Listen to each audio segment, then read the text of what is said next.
You alright? I ain't asking about me, kid. I'm asking about you. Are you okay? Nothing hit you that year during gear couldn't fix.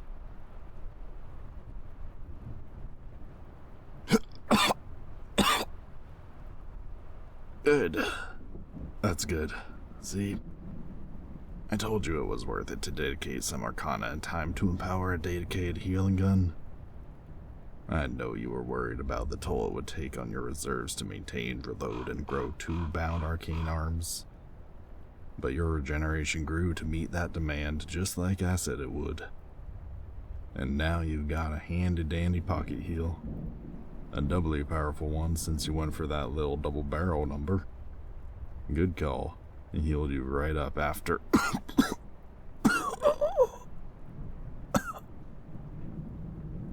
After that.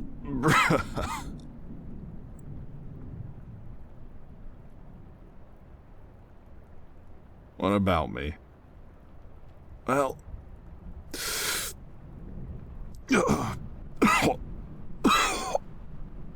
Well, some half-blind marmor alpha gun mage in that last fight somehow managed to hit my little antler-handled snub nose with a spell hot enough to melt it to slag while I was trying to heal that shrapnel wound that looked like it was gonna kill you there for a minute. Not that would do me much good here anyways. I dedicated it to wound healing, not curse breaking.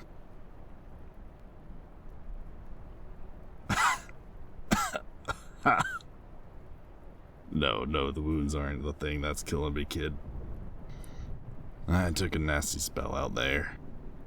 Near as I can guess, it was some kind of specialized arcana bleed curse. Hit me right in center mass too. Now I'm leaking arcana like a stuck pig. And when my body runs out, well, you've seen arcana bleed victims up close before. I don't need to explain it to you. Real life ain't like those stories they used to read to you in an orphanage. Kiddo, there isn't always something you can do to fix everything. Sometimes, not everybody gets to make it to the end of the story. Hey now, don't you go grieving before my time. We still have a little while till this damn curse takes me to the big ol' saloon in the sky. And I got a few more things to say to you before I got aboard that final train to the beyond. Good. Glad you're listening. First things first. I want to tell you that the last few years of my life have been the best that anybody ever could ask for. When I found you in that alley of that dank wreck of a town you called a city, I was as thin in spirit and will as you were in body. We were both starving souls then, you physically and me spiritually. I was in a dark place, kiddo. I'd soiled my guns and magic with blood that only I've just now started to wash away. But when I met you, it was like a ray of sunshine hit my darkened life. I found a reason to live again. A calling, a mission, a family. It was like you put both hands around my heart and made it start beating again.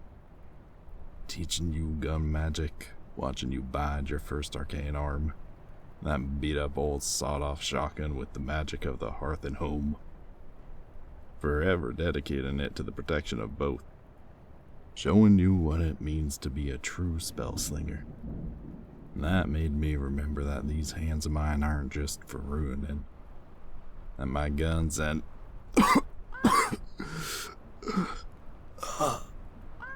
and my magic ain't just for causing pain and hurting folks. It made me see it wasn't too late to dedicate myself to something better than my own greed. Helping you become the person, the spell slinger that you always were meant to be. It made me better. Not good, not absolved of my sins, but better.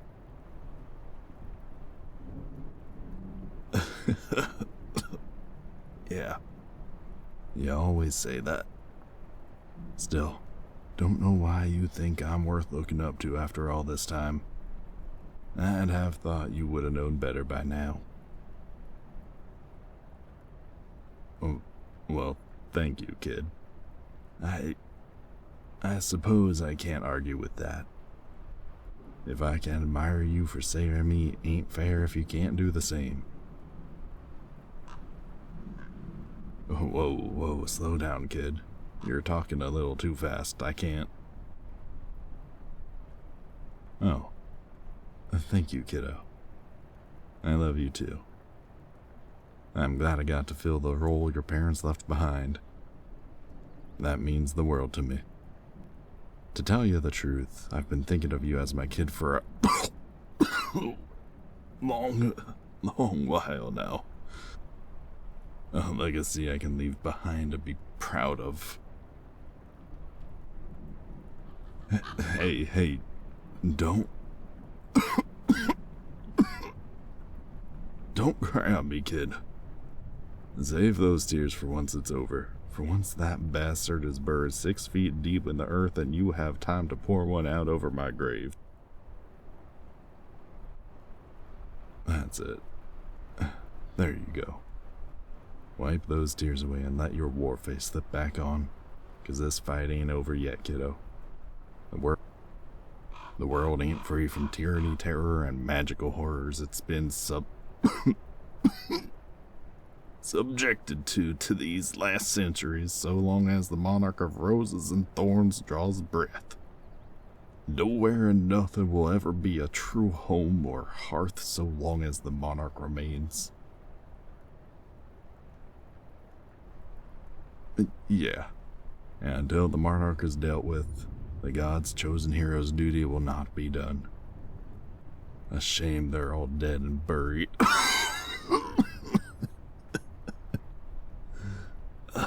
But that's okay. We don't need those fancy bastards anyway. The gods abandoned this world long ago. Why should we ever have to expect anything better from their chosen? No, I ain't being too hard on them. Those heroes had everything given to them. Holy magics, the best gear, a decade of training, and each generation of heroes still failed. Never even made it to the monarch.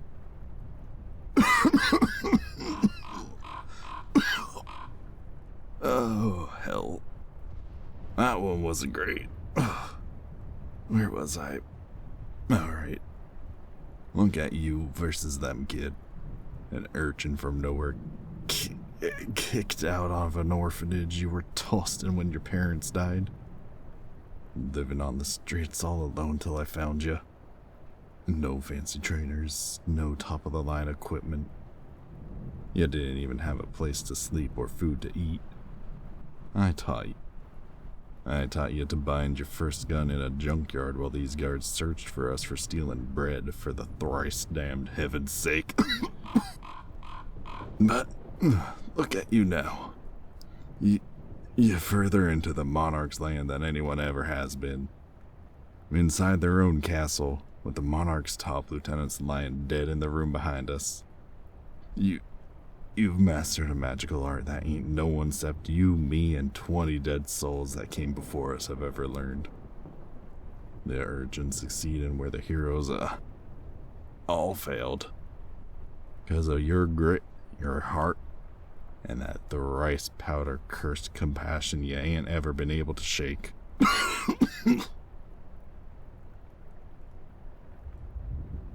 Yes, your compassion has mattered. Damn it, kiddo. You think we wouldn't have gotten as far as we would have if it weren't for your kindness, your forgiveness, and your care for others? You'd think we could have gotten into this blasted castle on our own, against the army that they have out front.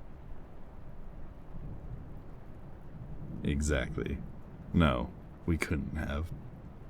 It's why we needed an army of our own. And who came to our call? Who in this broken down, greedy, filthy world answered our hidden messages and whispered call to arms? Not just an army of strangers, kid. You didn't notice, did you? The bounty hunters from the Liar's Bar, led by the bartender whose daughter you saved from that pack of werewolves without expecting anything in return. The orcs of that mountain tribe whose well you wasted 3 whole weeks purifying are out there, and they're marching right beside those dwarven miners you freed from slavery in Dagoth Crag. Dwarves marching with powder-blasted orcs. Their people have hated each other for as long as anybody can remember, but they marched together because of your kindness. The goblins from Briarwood you helped feed are attacking the walls alongside the wild harpies you freed from poachers' nets. Bone walkers from the drowned forest are acting as vanguard for pixie druids. The River City Watch is shooting down targets marked by members of the Thieves Guild. Powder-cursed hells, kid. There are farmers with pitchforks and fishermen with harpoons out there, fighting with the tools of their trade and nothing else. All because of you. You're a light in the darkness. The monarch has left behind. You're a hero these people needed, not because you've mastered spell slinging, or because you've got an unbending will, or even because you're willing to stand and fight when no one else will, but because of your kindness. Your care and your compassion for the hardship of strangers, for everyone you've ever met. That is why they are here, why we are here, why I am here, why I know the monarch of roses and thorns will fall today.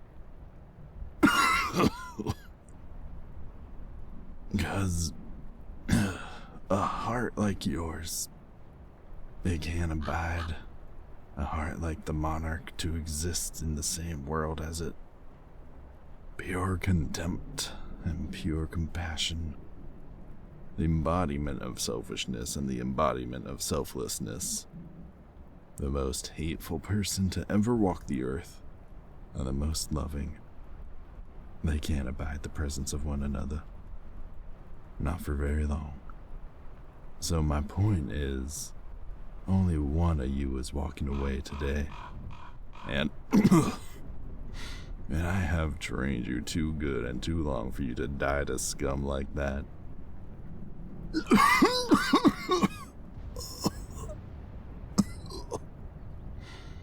Oh, I can feel the arcana getting weak. I'm feeling weaker, kiddo. I got something I gotta tell you before I go. Well, more like something I gotta tell you, and something I need to give you. I said earlier that you and I were the last living spell slingers, but that ain't quite right. There's one more of us left. One last member of our tradition is still alive. Their name is Dakota. And they'll probably be with the monarch when you find them. Yeah. They're the last of the spell slingers that I trained when I worked for the Monarch of Roses and Thorns. The only one I couldn't kill. When my master, the first spell slinger, passed, I wandered for a long time. Purposeless, unmoored, working for anybody who had the money. And as you already know, The monarch had enough of that shiny, shiny gold I once loved so much to convince me to not just work for him, but to train an elite unit of spellslingers. 20 spellslingers all told.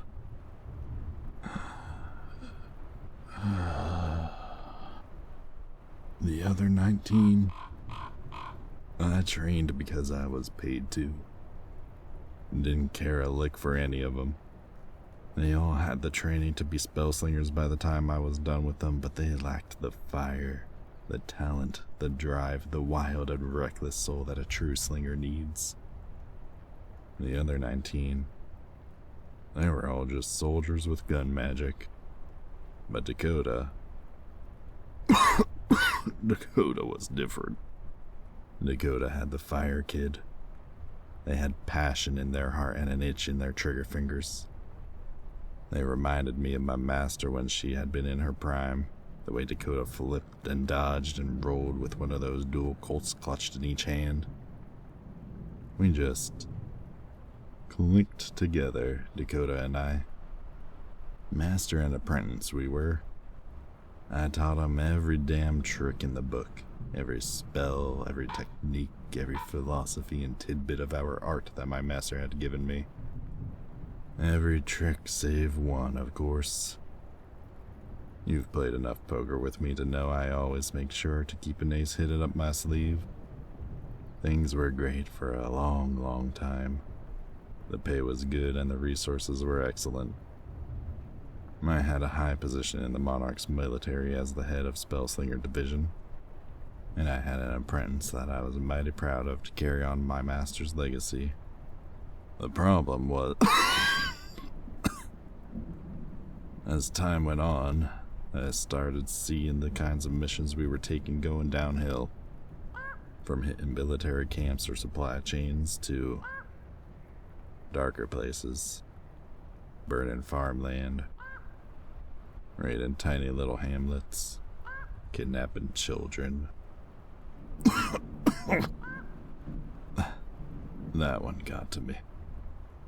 It was all of us out that night, rounding up all these kids. Kids. Some younger than you were when I first found you. I've done a lot of bad things, kiddo. Bled and buried a lot of people, and not always for a good reason. Generally not for a good reason. But kids, children, I ain't ever directly harmed a child. Maybe I'm a hypocrite, 'cause I'm sure I've killed parents and caretakers before, but I ain't ever harmed a child on purpose. And that night I didn't either. The thing about the other spellslingers I trained is that they'd never been able to beat me. Powdered hells, they'd never even been able to make me break a sweat. So when I had a surprise on my side, when I attacked out of nowhere while they still thought I was an ally, they folded like wheat before a thrasher. All of them except for Dakota. I didn't attack them. No. Instead, I begged them. Begged them to look at what we were doing, to look at what we'd become, to abandon the Monarch and escape with these kids into the night. But well, Dakota is their parents' child, and just like the Monarch refuses to abandon the mission to conquer all, the Monarch's child wouldn't abandon it either. Not for anything or anyone. Not even for the one who taught them everything they knew about the magical art that had given them life's purpose. Passing down that knowledge the way one passes down family magics to the next generation. To Dakota's credit, they crying as hard as I was when they tried to kill me. They damn near managed it too. In the end, though, I still had my ace. The branch of our magic that I never taught them, that they didn't even know existed. Arcane grenade. Based on those ancient explosive artifacts rarely found in those ancient caches left behind by whichever fallen civilization that was able to create guns, a knowledge and craft that even the monarch has never rediscovered. An arcane grenade, the most destructive spell in a gunslinger's arsenal. Yeah, you're right. When I taught it to you, I said it was the magic we used when we needed to make damn sure someone died. Only I didn't want them dead. I couldn't bring myself to kill someone I was so close to. So I only used the flashbang variant of the spell. I blinded them, deafened them, and then knocked them out, tied them up, and snagged their Colt revolvers and left them there. Though I doubt they've replaced those guns now. I'm telling you this because I know you're gonna have to fight Dakota. And they're gonna say some things about me. Challenge the memories you've got. And I wanted to make sure you knew it all going in. And I also got a selfish request. I know I ain't got a right to ask, but... What? You'll try and give Dakota a chance? I suppose that was an obvious thing for me to ask. Thank you, kiddo. Somewhere deep down, I know they're a good kid. Don't you dare put yourself at risk, though. If Dakota won't listen, if you give them a fair chance and they refuse, don't you dare put yourself at risk trying to save them from themselves. I'm asking you to give your sibling by teacher and magical tradition a second chance. But only a second chance. If they reject that, then they've made their choices and you help them lie down one final time in that bed they've made. You got me, kiddo.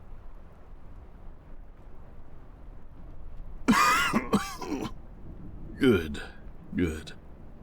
With that done, I got one more thing to do. Like I said, I got something to give you.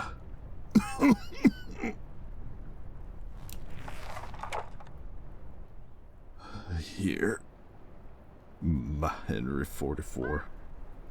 It's fully invested, so it shouldn't take any more arcana from your core, and its magic should recognize and bond to you the moment I pass. It should serve you well. Hey, now you listen to me. You ain't gonna refuse this because it's my gun. I don't care if it don't sound right for you to use it or bond with it. It's my arcane arm. My legacy, just like you. And I get to pick what happens with it. It isn't meant to be buried by my side and left to rot in a hole. It is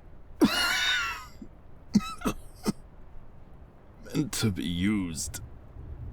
And besides, you need it.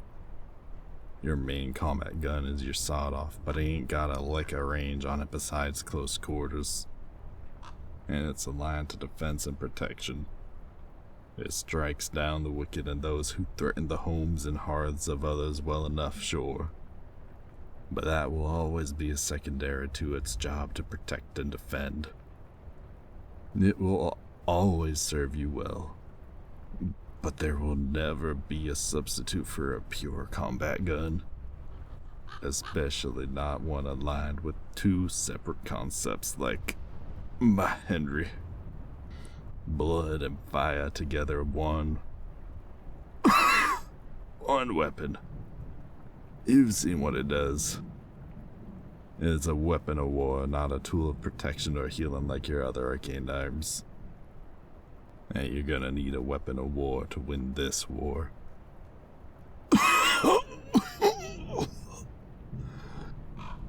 Besides, didn't we always promise that we'd stop the Monarch of Roses and Thorns together? This way, we can. I might not be able to be with you in blood and flesh, but this way, I can still fight beside you in spirit, in gunpowder and lead.